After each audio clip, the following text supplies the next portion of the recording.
Dumating na ang Kyrie Irving ng Imus Cavite para labanan si Justin Anastasio na tinatawag ding Kyrie Irving ng Santo Tomas, Batangas. At dito ay malalaman natin kung sino ba sa kanilang dalawa ang totoong mala-Kyrie ang galawan. Si Jom nga pala ay na-post na natin noong October 29 nung nakalaban siya ni JM nung time na dumayo kami sa Imus Cavite.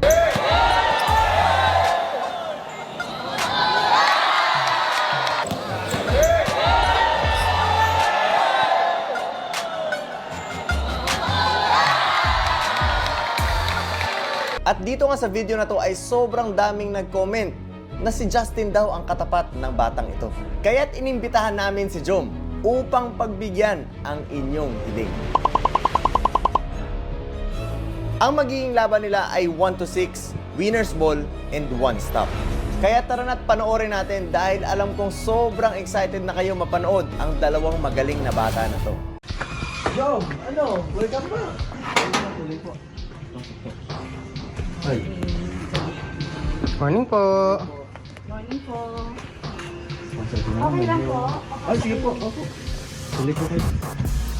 Guys, si Jom, siya yung nakalaban ni JM sa Imus.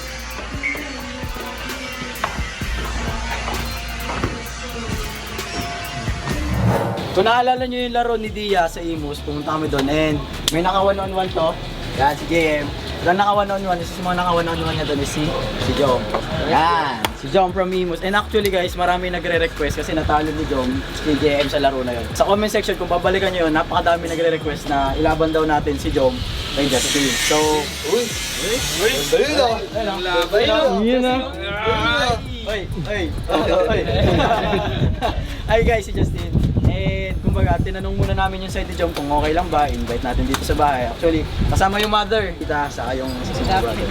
Ayan, paano naman kayo? Okay lang sa'yo. Okay lang ba sa'yo? Sino ba ang tunay na Kyrie? Sino ba? Ito kasi Kyrie ng Imus versus Kyrie ng Batangas. So, malalaman natin. Kyrie ng Cavite at Kyrie ng Batangas. Batangas versus Cavite pala to. Ngayon, malalaman natin kung sino yung totoong Kyrie. Tuwan tayo sa court. Let's go! Let's go!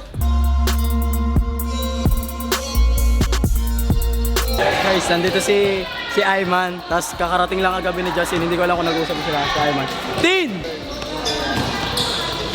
Wala pa ako sa hotel. Ayman, I want you to meet Justin. Ayusin mo. Ask anything. Say good luck. Good luck, bro. Yeah, salamat. Thank you. Guys, kaya tayo nasa court is para makipag